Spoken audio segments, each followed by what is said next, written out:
kabar kalian hari ini? Alhamdulillah semuanya baik. Baiklah, sebelum kita memulai pelajaran hari ini, ada baiknya kita berdoa. Berdoa akan dipimpin oleh ketua kelas. Siapa ketua kelasnya, Nak? Ya, silahkan Putri.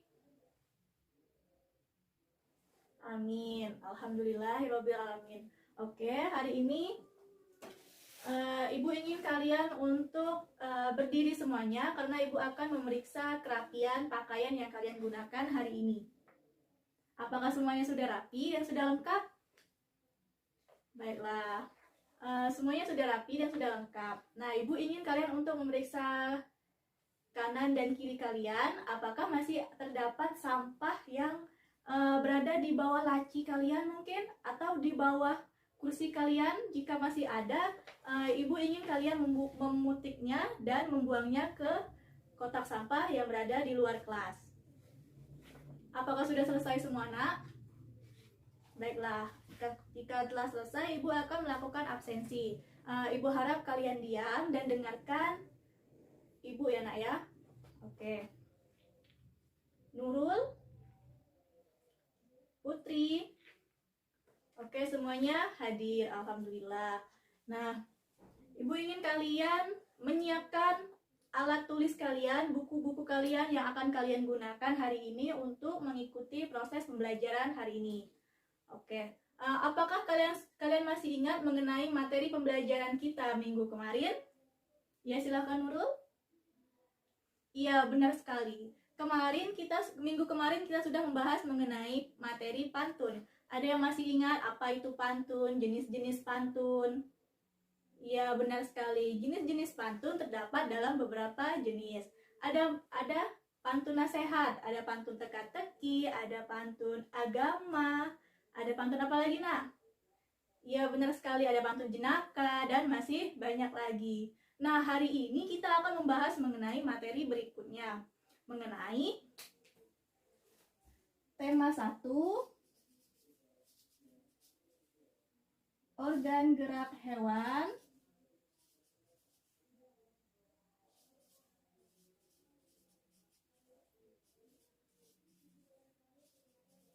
dan manusia.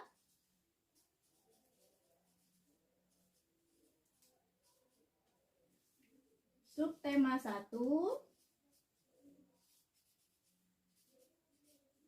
dan pembelajaran kelima.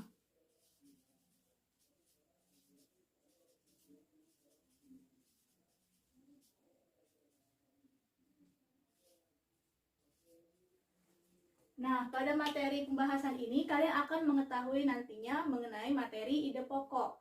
Nah, tujuan dari pembelajaran ini yaitu kalian akan tahu mengenai cara mengidentifikasikan ide pokok dalam sebuah cerita berdasarkan serta menentukan ide pokok paragraf pada sebuah cerita. Nah, Ibu memiliki media pembelajaran mengenai materi yang akan kita bahas hari ini, yaitu tentang ide pokok dalam cerita. Ada yang tahu apa itu ide pokok dalam cerita? Baiklah, akan Ibu jelaskan mengenai ide pokok dalam cerita, yaitu adalah ide atau gagasan yang menjadi pokok pengembangan paragraf atau masalah utama yang dibahas dalam suatu paragraf. Nah, pada media ini kalian nanti bisa mempraktekkan atau menggunakannya. Nah, ini kan ada apa itu ide pokok. Nah, di belakangnya ada penjelasan mengenai pengertian dari ide pokok. Nah, selanjutnya, biasanya pada ide pokok terdapat kalimat utama. Ada yang tahu apa itu kalimat utama? Baiklah, nah kalimat utama adalah kalimat yang di dalamnya terdapat ide pokok paragraf. Kalimat utama ini dijelaskan oleh kalimat ke kalimat lain dalam paragraf tersebut yang disebut kalimat penjelas atau kalimat pengembang. Nah, ada yang tahu tidak mengapa ide pokok dan kalimat utama ini sangat berhubungan? Karena ide pokok memiliki nama lain, yaitu ada kalimat utama,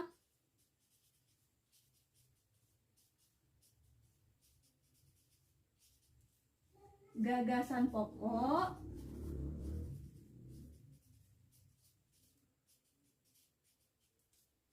pokok pikiran,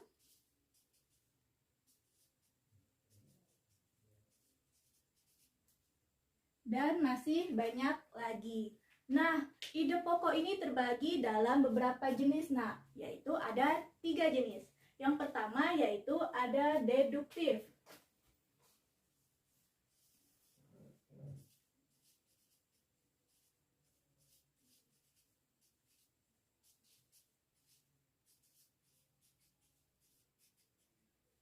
Yang pertama deduktif.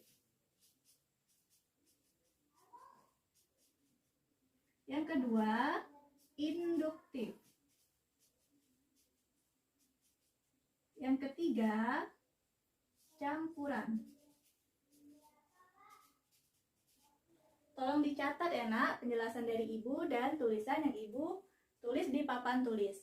Nah, Ibu akan menjelaskan apa sih itu pengertian dari deduktif. Deduktif adalah paragraf, ide pokok pada sebuah paragraf yang berada di awal paragraf.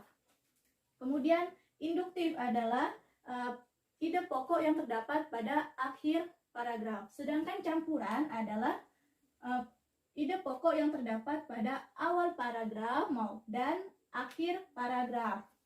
Nah, ingat ya nak, ide pokok memiliki nama lain yaitu kalimat utama, gagasan pokok, pokok pikiran, dan masih banyak lagi. Nah, ada yang tahu apa itu fungsi dari ide pokok?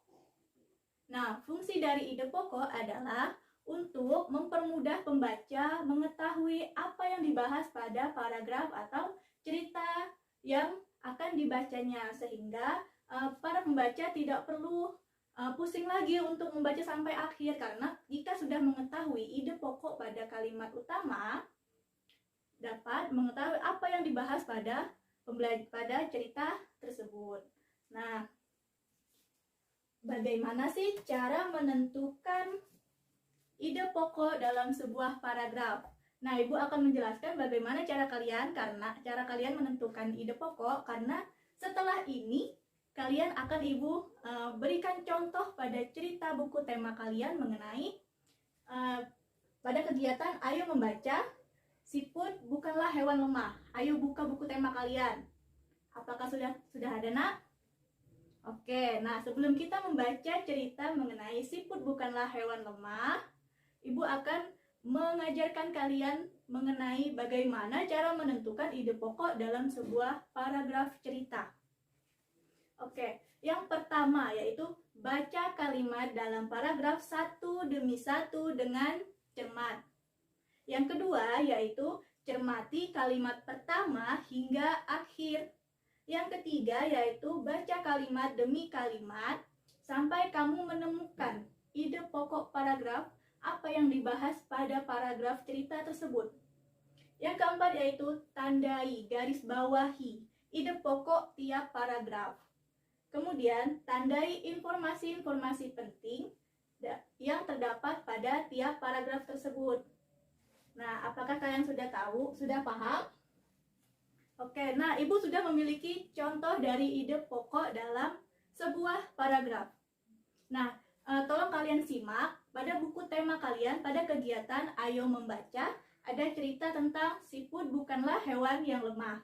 Nah, Ibu akan memberikan contoh pada paragraf pertama mengenai ide pokok dalam cerita tersebut. Yang pertama yaitu judulnya Siput Bukanlah Hewan Lemah. Siput menurut sebagian orang dianggap sebagai hewan yang lamban dan menjijikkan. Bahkan karena gerakannya yang lamban, tidak jarang orang membanding-bandingkannya dengan kelinci. Siput juga dianggap menjijikkan karena tubuhnya yang penuh lendir. Nah, ada yang tahu bagian mana kalimat keberapa yang merupakan ide pokok pada paragraf tersebut? Ada yang masih bingung ya nak ya? Oke, Ibu jelaskan lagi ya. Nah, pada kalimat pertama yaitu siput menurut sebagian orang dianggap sebagai hewan yang lamban dan menjijikkan. Nah, Ini merupakan ide pokok atau kalimat utama pada paragraf pertama. Sedangkan pada kalimat kedua, bahkan karena gerakannya yang lamban, tidak jarang orang membanding-bandingkannya dengan kelinci. Nah, kalimat kedua ini merupakan kalimat pengembang atau kalimat penjelas dari kalimat atau ide pokok. Nah, bagaimana cara mengetahuinya, Bu? Nah, cara mengetahuinya yaitu pada kalimat utama atau ide pokok terdapat kata lamban. Nah, pada kalimat kedua, pada kata ada juga terdapat kata lamban. Nah, pada kalimat ketiga, siput juga dianggap menjijikkan karena tubuhnya yang penuh lendir. Nah, pada ide pokok kalimat pertama kan ada juga kata menjijikkan. Nah, sehingga jika kita pikirkan kembali, pada kalimat kedua dan kalimat ketiga menjelaskan mengenai gerakan siput yang lamban, dan kalimat ketiga ada kata siput juga dianggap menjijikkan. Yang kata lamban dan menjijikkan sudah terdapat pada ide pokok atau kalimat pertama. Apakah masih ada yang bingung, Nak? Tidak ada lagi? Oke, baiklah. Jika tidak ada lagi yang bingung akan cara mengetahui dan menentukan ide pokok pada cerita, Ibu ingin kalian membacakan cerita tentang siput bukanlah hewan lemah. Silakan dulu. Oke, sebelum kita mulai, Ibu akan membacakan kembali paragraf pertama mengenai cerita siput bukanlah hewan lemah pada kegiatan Ayo Membaca. Tolong kalian simak karena Ibu akan menyuruh kalian untuk melanjutkan cerita yang Ibu bacakan. Sudah siap semuanya? Oke, kita mulai ya, Nak ya. Ayo Membaca, yang berjudul Siput Bukanlah Hewan Lemah. Siput, menurut sebagian orang, dianggap sebagai hewan yang lamban dan menjijikkan. Bahkan, karena gerakannya yang lamban, tidak jarang orang membanding-bandingkannya dengan kelinci. Siput juga dianggap menjijikkan karena tubuhnya yang penuh lendir. Sebenarnya, siput memiliki kelebihan dan keistimewaan. Kelebihan dan keistimewaan siput ini merupakan karunia Tuhan yang tidak dimiliki oleh hewan-hewan lain. Apa saja kelebihan dan keistimewaan tersebut? Silakan Nak Nurul lanjutkan paragraf ketiga. Baiklah, Ibu akan lanjutkan paragraf keempat. Siput adalah sang pengembara yang mandiri. Meskipun siput berjalan lamban, namun siput memiliki stamina yang sangat bagus. Daerah pengembaraan siput pun sangat luas. Pengembaraan siput dimulai sejak siput menetas. Setelah menetas, siput langsung mandiri. Siput tidak lagi terikat dan tergantung pada induknya. Siput memiliki pertahanan diri yang baik dalam beradaptasi dengan lingkungan dan mempertahankan diri dari serangan predator. Meskipun tubuhnya lunak, namun tubuh siput memiliki lendir. Lendir ini berfungsi sebagai minyak perumas dan pelindung bagi tubuhnya ketika berjalan di permukaan. Jalan sekasar apapun dan seterjal apapun akan mudah dilalui tanpa tubuhnya terluka. Selain itu, siput juga dikaruniai Tuhan dengan cangkang. Cangkang ini berfungsi sebagai rumah yang memberikan kenyamanan dan keamanan bagi tubuhnya. Cangkang juga berfungsi sebagai tempat persembunyian ketika ia terancam oleh lingkungan atau predator. Meskipun terik panas ataupun hujan, siput tetap bisa hidup nyaman dan aman dengan cangkangnya. Predator pun akan kebingungan untuk memangsa siput karena tubuhnya terlindungi oleh cangkang yang jelas, yang keras. Jadi, siput bukanlah hewan yang lemah. Siput adalah hewan istimewa yang memiliki banyak kelebihan. Siput diciptakan Tuhan dengan kekurangan sekaligus dengan kelebihan. Begitu juga dengan manusia. Diciptakan Tuhan dengan kelebihan dan kekurangan. Oleh karena itu, kamu tidak boleh menyombongkan diri dengan kelebihan yang kamu miliki. Kamu juga jangan minder jika kamu kekurangan. Bagaimana ceritanya? Bagus bukan? Iya, nah setelah membaca cerita ini, Ibu ingin kalian menentukan ide pokok pada paragraf kedua, ketiga, keempat, kelima, dan keenam. Baiklah, siapa yang ingin menjawab paragraf kedua mengenai ide pokok pada paragraf kedua? Iya, silakan Putih. Iya, benar sekali. Pada paragraf kedua, ide pokoknya yaitu pada kalimat sebenarnya siput memiliki kelebihan dan keistimewaan. Nah, sedangkan pada kalimat kedua dan ketiga merupakan kalimat penjelas atau kalimat pengembang. Nah, untuk paragraf ketiga yaitu pada kalimat utamanya atau ide pokoknya, siapa yang akan menjawab paragraf ketiga? Iya, Nurul? Iya, benar sekali. Nah, pada paragraf ketiga juga terdapat ide pokok pada kalimat pertama yang berbunyi, siput merupakan hewan yang berjasa dalam menguraikan serpihan daun-daunan. Untuk paragraf keempatnya, ide pokoknya terdapat pada kalimat pertama juga, nak. Nah, siput adalah sang pengembara yang mandiri. Untuk paragraf selanjutnya, benar sekali Nurul. Paragraf selanjutnya ide pokoknya terdapat pada kalimat pertama, yaitu siput memiliki pertahanan diri yang baik dalam beradaptasi dengan lingkungan dan mempertahankan diri dari serangan predator. Nah, pada paragraf terakhir, siapa yang ingin menjawab? Tunjuk tangan. Ya, silakan Putri. Iya, benar sekali. Pada paragraf terakhir, ide pokoknya terdapat juga pada kalimat pertama, yaitu siput bukanlah hewan yang lemah berdasarkan dengan judul bacaan yang kalian bacakan. Nah, dari cerita ini, apa kalian tahu? Ide pokok pada cerita ini merupakan jenis ide pokok yang mana, nak? Iya, benar sekali. Merupakan ide pokok deduktif.